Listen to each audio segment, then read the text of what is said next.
अस्सलामुअलैकुम दोस्तों, मैं हूं मोहम्मद आसिफ। टेक्निकल बंदे पे आपको खुशामदीद कहता हूं। दोस्तों, आज की वीडियो में मैं एक आपको बड़ा ही आसान और डायरेक्ट तरीक़ेकार बताऊंगा जिसकी मदद से आप ऑफिस 365 को जो है वो डायरेक्टली एक्सेस कर सकते हैं। हम जो है वो अपने सिस्टम के अंदर लोकली भी ऑफिस को जो है इंस्टॉल कर सकते हैं, लेकिन लोकल ऑफिस के अंदर चाहे हमने जो है 2016 का वर्जन इंस्टॉल किया हो, 2019 का किया हो, 2021 का किया हो, हमारे पास कुछ फंक्शन जो है वो अवेलेबल नहीं होते। इसके लिए मैं आज एग्जांपल दूंगा एक्सेल की जो है। लेकिन हमारे पास जब हम ऑफिस जो है 365 को डायरेक्टली एक्सेस कर लेते हैं या एक्सेस कर लेते हैं, तो हमारे पास बहुत सारे फंक्शंस जो वर्ड में भी हमारे पास अवेलेबल हैं, पावर पॉइंट के अंदर भी अवेलेबल हैं, एक्सेल के अंदर भी अवेलेबल हैं, वो हमारे पास अवेलेबल हो जाते हैं। तो चलिए देखते हैं कि आज एक्सेल को जो है कि कौन से फंक्शन हमारे पास जो है वो लोकली अवेलेबल नहीं है लेकिन हमारे पास ऑफिस 365 के अंदर अवेलेबल है। उनको हम थोड़ा सा कंपैरिजन करते हैं। वैसे तो बहुत लंबी चौड़ी लिस्ट है हमारे पास जो है, लेकिन उनमें से कुछ फंक्शंस को सिर्फ हम जो है ना वो आज देखते हैं कि कौन से अवेलेबल है और कौन से अवेलेबल नहीं है। तो चलें हम स्टार्ट करते हैं और स्क्रीन पे चल के देखते हैं कौन कौन से फंक्शन हमारे पास जो है वो ऑफिस 365 के अंदर अवेलेबल है। तो अभी हम स्क्रीन पे अगर आ जाएं तो मेरे पास कुछ मैंने एक छोटी सी लिस्ट बनाई हुई है। यहाँ पे जो है जो फंक्शन हमारे पास जो है वो लोकली अवेलेबल तो नहीं है, जिस तरह मैंने यहाँ पे एक्सेल 2021 लिखा हुआ है इसमें तो अवेलेबल नहीं है, लेकिन ये फंक्शन जो है ये हमारे पास 365 के अंदर जो है वो अवेलेबल है। मैंने सिर्फ कुछ जो है फंक्शन उन्हीं की लिस्ट बनाई हुई है। बाकी लिस्ट मैंने अभी नहीं बनाई, बाकी लिस्ट जो है काफ़ी लंबी चौड़ी लिस्ट है। वो आप जो है वो कहीं पे गूगल पे जाके या माइक्रोसॉफ्ट की जो है साइट पे जाके चेक कर सकते हैं कि वो कौन कौन से और भी फंक्शन है जो हमारे पास अवेलेबल नहीं है। यहाँ पे कुछ मैंने आपको जस्ट कंपेरिजन करने के लिए, कुछ समझाने के लिए जो है कुछ फंक्शन लिए हुए हैं, तो हम जस्ट उनको ये चेक कर लेते हैं कि ये किस तरह से काम करते हैं और क्या क्या फंक्शन हैं। अगर हम जो है लोकल एक्सेल की बात करें तो यहाँ पे देखें हमारे पास सबसे पहला फंक्शन जो है वो सीक्वेंस के, और अगर मैं इक्वल लिख के यहाँ पे सीक्वेंस लिखता हूँ तो हमारे पास इस तरह का फंक्शन ही कोई नहीं है। इसी तरह अगर मैं जो है ये रैंडम अरे जो है या रैंड अरे लिखा हुआ है, इसको अगर मैं यहाँ पे लिखता हूँ तो देखें यहाँ पे रैंड या रैंड बिटवीन का तो फंक्शन है, लेकिन रैंड अरे का फंक्शन जो है वो अवेलेबल नहीं है। बिल्कुल इसी तरह से हमारे पास सॉर्ट का अगर हम फंक्शन देखें तो सॉर्ट का फंक्शन भी अवेलेबल नहीं है, और इसी तरह अगर हम यूनिक का फंक्शन देखें तो यूनिक का फंक्शन भी हमारे पास यहाँ पे अवेलेबल नहीं है। तो लिहाजा ये सारे वो फंक्शंस हैं जो हमारे पास यहाँ पे लोकल के अंदर अवेलेबल नहीं है। तो इन फंक्शंस का काम क्या होता है? इन फंक्शन से हमारी जो कैलकुलेशन है, हमारा जो एक्सेल में काम करने का तरीकेकार है वो बड़ा ही सिंपल हो जाता है, बड़ा ही जो है वो आसान हो जाता है। ये जो काम है ये अगर आपको एक्सेल में डायरेक्ट करनी पड़े, लाइक अगर आपने सीक्वेंस बनानी हो तो वो एक तरीका तो हमारे पास है, लेकिन आप जो है वो इतनी आसानी से सीक्वेंस जनरेट नहीं कर सकते। इसी तरह अगर आपने कोई रैंडम अरे जनरेट करनी है तो वो भी आप नहीं कर सकते। सॉर्टिंग आपने करनी है तो हमारे पास फिल्टर्स जो है वो ऑलरेडी आप क्रिएट करके उससे कर सकते हैं, लेकिन ये वाला फंक्शन हमारे पास अवेलेबल नहीं है। इसी तरह यूनिक वैल्यू आप वैसे फाइंड कर सकते हैं, यूनिक वैल्यूज हैं वो सिर्फ उसमें से निकाल सकते हैं, लेकिन हमारे पास फंक्शंस के अंदर ये अवेलेबल नहीं है। उसके लिए आपको जो है वो डाटा के अंदर जाके उसके अंदर कुछ जो है हमारे पास फंक्शनलिटी अवेलेबल है, आपको वो इंप्लीमेंट करनी पड़ेगी, फिर जाके ये काम होगा। तो चलिए हम जो है इसको देखते हैं कि हमारे पास जो है इसको एक्सेस कैसे कर सकते हैं, और इन फंक्शनलिटी जो हमारे पास मल्टीपल फंक्शंस हैं इनकी जो है वफादियत क्या है, इनका फायदा क्या है हमारे पास। जो तो पहले देख लेते हैं हम एक्सेस कैसे कर सकते हैं।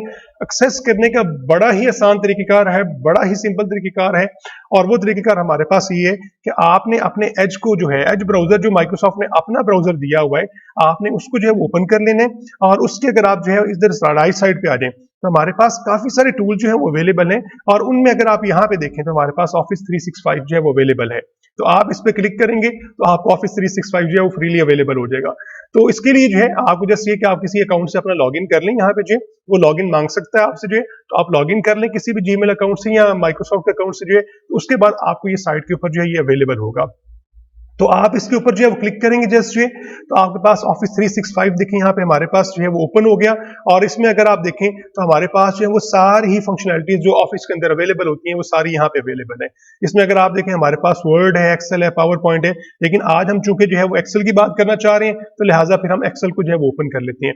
जैसे ही मैं एक्सेल पे क्लिक करूंगा तो हमारे पास एक्सेल जो है वो यहाँ पे लोड होना शुरू हो जाएगा, चूंकि ये ऑनलाइन जो है वो लोड होना है, ऑनलाइन जो है ब्राउजर के अंदर अवेलेबल होना है, तो कुछ सेकंड जो है आपके लग सकते हैं। यहाँ पे हमारे पास जो है एक्सेल ओपन हो गया हुआ है। मैं साइड वाली स्क्रीन को जरा क्लोज कर देता हूं ताकि हमारे पास जो है व्यू थोड़ा बड़ा हो जाए, और उसके बाद फिर मैं जो है यहाँ पे एक ब्लैंक डॉक्यूमेंट जो ओपन कर लेता हूँ और आ जाता हूँ वापस अपने उन्हीं फंक्शंस के ऊपर जो अभी हमने देखे थे कि हमारे पास कौन से फंक्शन जो है वो यहाँ पे अवेलेबल नहीं है। मिसाल के तौर पे हमारे पास एक सीक्वेंस का फंक्शन है जो यहाँ पे अवेलेबल नहीं लोकल के अंदर जो है, इसको अगर हम जो है वो ऑफिस 365 के अंदर आके चेक करें तो यहाँ पे हमारे पास अवेलेबल है। चलिए हम इंप्लीमेंट करके देखते हैं कि ये फंक्शन किस तरह से काम करता है। इक्वल लिख के जैसे ही आप SEQ जो है वो लिखेंगे तो यहाँ पे जो है वो आपका फंक्शन जो है वो लोड होना शुरू हो जाएगा। तो यहाँ पे देखिए हमारे पास जो है ये फंक्शन आ गया। आप इसके ऊपर क्लिक करेंगे तो हमारे पास वो इसकी इनपुट बाकी जो है वो आर्गुमेंट्स पूछना शुरू कर देगा कि आप इसमें जो है बाकी चीजें पुट कर दें ताकि मैं इसको जो ये सीक्वेंस जो है वो जनरेट कर दूं।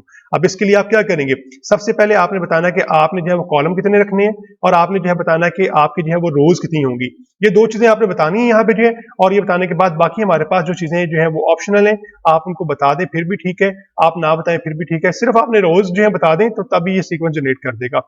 हम एक रो भी बता सकते हैं और जो है वो आगे जो है डिफरेंट रोज बता सकते हैं। वैसे आप यहाँ पे 4 इनपुट कर सकते हैं, आप रोज बता सकते हैं, आप यहाँ पे जो है वो कॉलम बता सकते हैं, स्टार्ट वैल्यू बता सकते हैं और जो उसमें वैल्यूज इंक्रीज होगी स्टेप आप उसका जो है बता सकते हैं। तो फिलहाल अभी हम जो है वो रोज एंड कॉलम जो है बता देते हैं यहाँ पे जो है कि रोज एंड कॉलम जो है वो कौन कौन से हमारे पास जो है, और उसके लिहाज से हम अपनी एक सीक्वेंस जो जनरेट कर लेते हैं।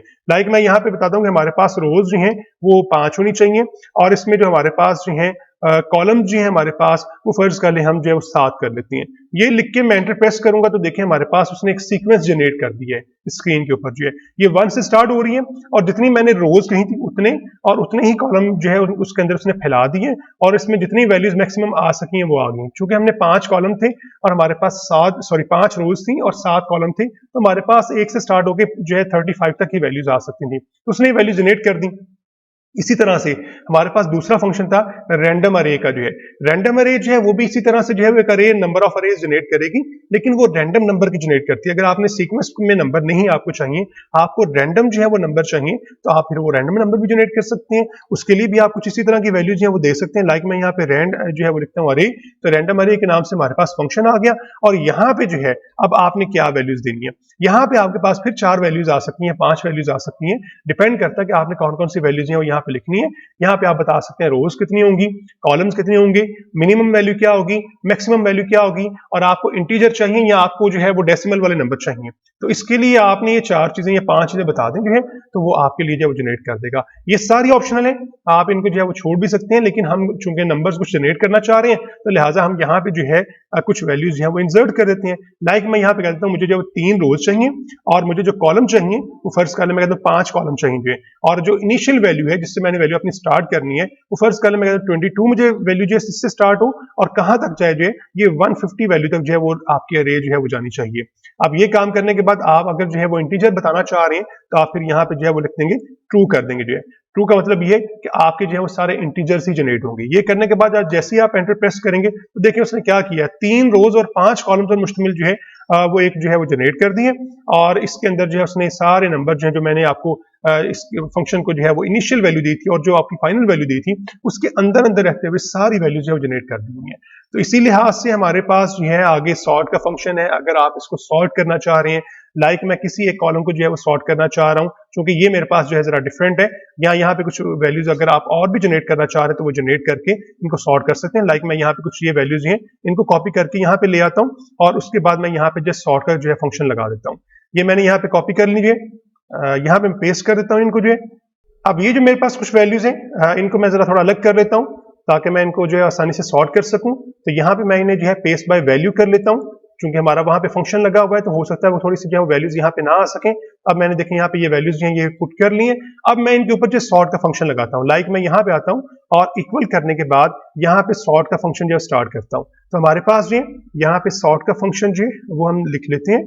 ये मैंने सॉर्ट का फंक्शन जो है वो लिखा और सॉर्ट का फंक्शन लिखने के बाद मैं जिस जो है वो मैंने रेंज बता देनी है जिस रेंज को मैंने सॉर्ट करना है।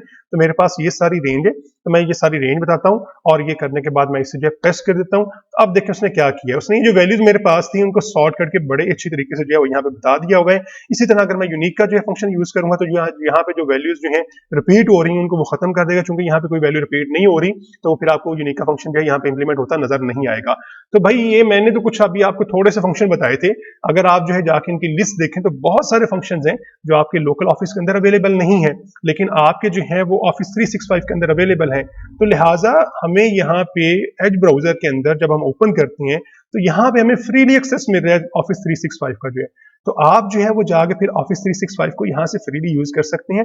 और जो फंक्शनलिटीज हमारे पास जो है लोकल ऑफिस यानी जो ऑफिस 2021 है हमारे पास जो हमने लोकली इंस्टॉल किया हुआ है उसमें अवेलेबल नहीं है, वो सारी की सारी फंक्शनलिटीज आप जो है वो ऑनलाइन ऑफिस 365 के अंदर जो है वो हासिल कर सकते हैं। तो उम्मीद है आपको वीडियो पसंद आई होगी, तो वीडियो को जरूर लाइक कर दीजिएगा और अगर आप मेरे चैनल पे नए हैं तो मेरे चैनल को सब्सक्राइब कर दें, बेल के आइकन को प्रेस कर दें ताकि मेरे आने वाली नई जितनी भी वीडियोस हैं उनके नोटिफिकेशन आप तक वक्त पे पहुंचते रहें।